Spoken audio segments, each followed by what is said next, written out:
आषाढी करती की तुझ्या गोंधळाची दाटीव पुंडलिक दिवटा शोभे वाळवंटी एका जनार्दनी आंबा उभी कर ठेवोनी कटीओ ज्याच्या गळ्यात पवित्र तुळशीची माळे ज्याच्या कपाळाला गोपीचंदन टिळा बसलेले मंडळी आपली दुसरी देवी कोणतीच नाहीये आपली देवी विठ्ठलची मानस एका जनार्दनी आंबा उभी कर ठेवोनी कटीओ उधो बोला उधो बोला उधो बोला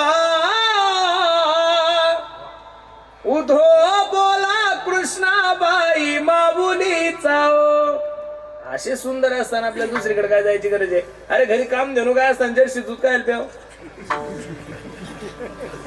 घरी काम धेनू काय आहे ना ज्ञानोबर आहे तुकोबर म्हणजे काम धेनू आहे अरे पांडुरंग परमात्मा म्हणजे दुप्ती काय आहे ना तुम्हाला दुसरीकडे जायची गरज शुक्रवार आला की देवी अनादि अंबिका भगवती बोध परडी घेऊन हाती होत ज्ञानाचा पाजळती उदो उदो भक्त नाचती गोंधळा येई ओ जगदंबे हे सुद्धा पांडुरंगाचं वर्णन आहे शुक्रवार गेला रे गेला शनिवारी सकाळीच बाबा हे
हनुमंतरायाची भक्ती करतो याबद्दल माझं दुमत नाही पण शुक्रवारी दिवसभर धाब्यावर असतो दिवसभर अंडे खात शनिवारी सकाळीच लगेच जय हनुमान काय बापान ठेवलं का नालायक एवढं सोपं आहे का परमार्थ जय हनुमान तुमच्या एवढं सोपं कसं समजतं तुम्ही हे बघा गाड्यांना तुम्ही सगळ्यांना हलक्यात घ्या देवाला एवढं हलक्यात घेऊ लोकांनी काय केलंय आपल्या आपल्या ऍडजस्टनुसार परमार्थाची व्याख्या केली असं कसं जमल महाराज नाही जमणार ना परमार्थ हा श्रद्धेचा विषय परमार्थ हा भावनेचा विषय पूर्वी लोक श्रद्धेनं तीर्थयात्रेला जात होते आता पिकनिक म्हणून जायला लागले तुम्ही बघा ना एकाही क्षेत्रावर गर्दी कमी नाही आळंदीला तेवढी पंढरपूरला तेवढी अयोध्येला तेवढी काशीला तेवढी वृंदावनला तेवढी सगळीकडे गर्दी वाढली कोल्हापूरला तेवढी ज्योतिबाला तेवढी आणि ज्योतिबाचा घाट पास करून खाली गेले की गोव्याला सुद्धा पब्लिक कमी कुठंच नाहीये पब्लिक कुठंच कमी नाहीये म्हणून परमार्थ श्रद्धेने करा भावनेनं करा परमार्थ श्रद्धेने जर केला तर त्याच्यामध्ये आणि रविवार आला की मग आलं त्याच्या अंगात काठीन गोंगड घेऊ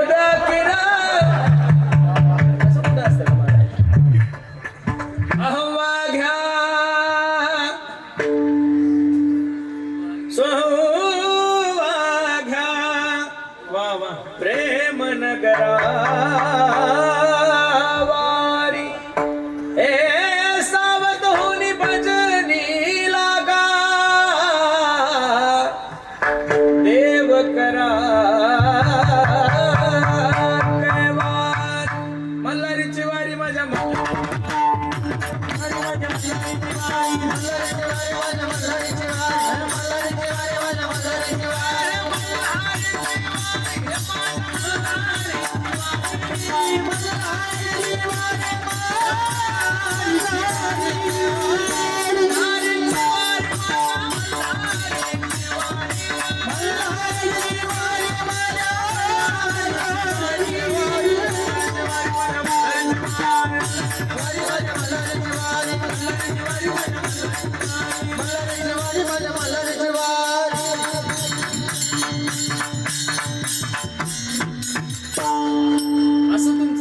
दिवसात देव बदलल्यानंतर देवाची कृपा ज्ञानेश्वर महाराजांसोबत नामदेवराय तीर्थयात्रेसाठी निघाले लक्ष द्या एकनिष्ठता कशी असते नामदेवराय आणि ज्ञानेश्वर महाराज तीर्थयात्रेला निघाले नामदेवरायांच्या डोळ्याला धारा लागल्या पांडुरंगाच्या गाभाऱ्यात गेले पांडुरंगा अरे तुला सोडून मला दुसऱ्याकडे जायची गरज नाही रे, तूच माझा प्राण आहे देवा.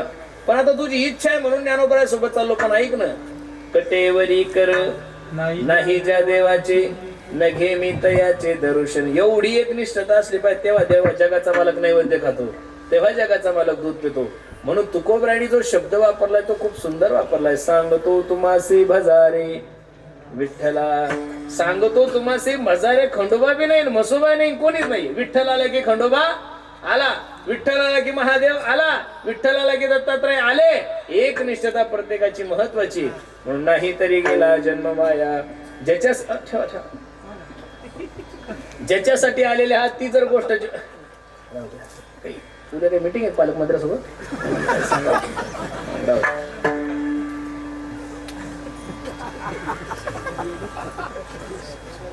ज्याच्यासाठी आलेले आहात ती जर गोष्ट जीवनामध्ये नाही घडली ना, तर माणसाचं जीवन वाया जातं. बसणारी मंडळी, गाडी येण्यापूर्वी बस स्टॉपवर जात जाऊ, गाडी निघून गेल्यानंतर बस स्टॉपवर जाऊन काय फायदा आहे महाराज. एकदा का वाया गेलं ना, मग महाराज सांगतात पुनरपि मरणम पुनरपि जननम पुनरपि जननी जठरे शयनम. किती वेळा जन्म यावे नित्य भावे फजित, एका एका योनी कोटी कोटी फेरा मग लागे वारा. मनुष्य देहाचा आंधळ्याच्या हातात कावळा सापडला तर नरदेह सापडलाय. देवाचं चिंतन करा. ते सोडून जगातल्या सगळ्या गोष्टी करिता बरोबरी, दुरावसी दुरी भवाचे पुरी वाहवसी. संसारात अपेक्षा करूच नका. तुम्ही जी अपेक्षा करता ती परिपूर्ण होत नाहीये, कारण तुमच्या माझ्या हातात काहीच नाहीये ना. अरे तुम्ही मी जे म्हणलं असतो ते जर झालं असतं, तुम्ही लोक एवढे बहुसंख्येने कीर्तनाला आले असते का? तुम्ही म्हणसाल ते ज्या दिवशी होईल त्या दिवशी मंदिरं बंद होतील आणि कीर्तन बंद होईल. तुम्ही ठरवून ज्या अर्थी होत नाही त्या अर्थी ठरवणारा दुसरा कोणीतरी आहे. तुम्ही ठरवून ज्या अर्थी ते होत नाही त्या अर्थी ठरवणारा कोण आहे? दुसरा आहे. मग ठरवणारा जर दुसरा आहे तर त्याच्या सत्तेमध्ये सत्ता माना ना महाराज. आपली इच्छा असते का आपल्या जीवनामध्ये दुःख व्हावं? नाही ना. मग दुःख येतंय त्या अर्थी देणारा दुसरा कोणीतरी आहे. आपण ठरवतो त्या गोष्टी कधीच होत नाहीये. मग ठरवणारा दुसरा आहे ना. मग फक्त एवढं काम करा, मेरा आपकी कृपा से सब काम हो रहा है, करते हो तुम कन्हैया, करते हो तुम कन्हैया, मेरा नाम हो रहा है, मेरा आपकी कृपा से सब काम हो रहा है. पतवार के बिना ही मेरी नाव चल रही है, हैरान है जमाना मंजिल भी आ रही है. कसं चाललंय काही कळत नाही, पण चाललंय ते एवढं सुंदर चाललंय. लोक सुद्धा विचार करतात हे कसं होतं कसं झालं. बरोबर आहे का नाही? कसं होतं कसं झालं हे तुम्हालाही माहित नाही, मलाही माहित नाही. हैरान है जमाना मंजिल भी आ रही है. आमच्या कैलास दादाचं गायन ऐकल्यानंतर, संजू दादाचं गायन ऐकल्यानंतर बरेचसे लोक हैराण आहे. हैरान है जमाना. ते म्हणतात मी अलंकार झालो, मी विशारद झालो तरी सुद्धा का असं होतंय. हैरान है जमाना. ज्याचा ज्ञानोबराय तुकोबराय विश्वास आहे ना, त्याने एक गोष्ट ध्यानात ठेवली पाहिजे. अन्न मान धन हे तो प्रारब्धा. प्रारब्धाने अन्न भेटणार, प्रारब्धाने मान भेटणार आणि प्रारब्धाने तुम्हाला धन भेटणार.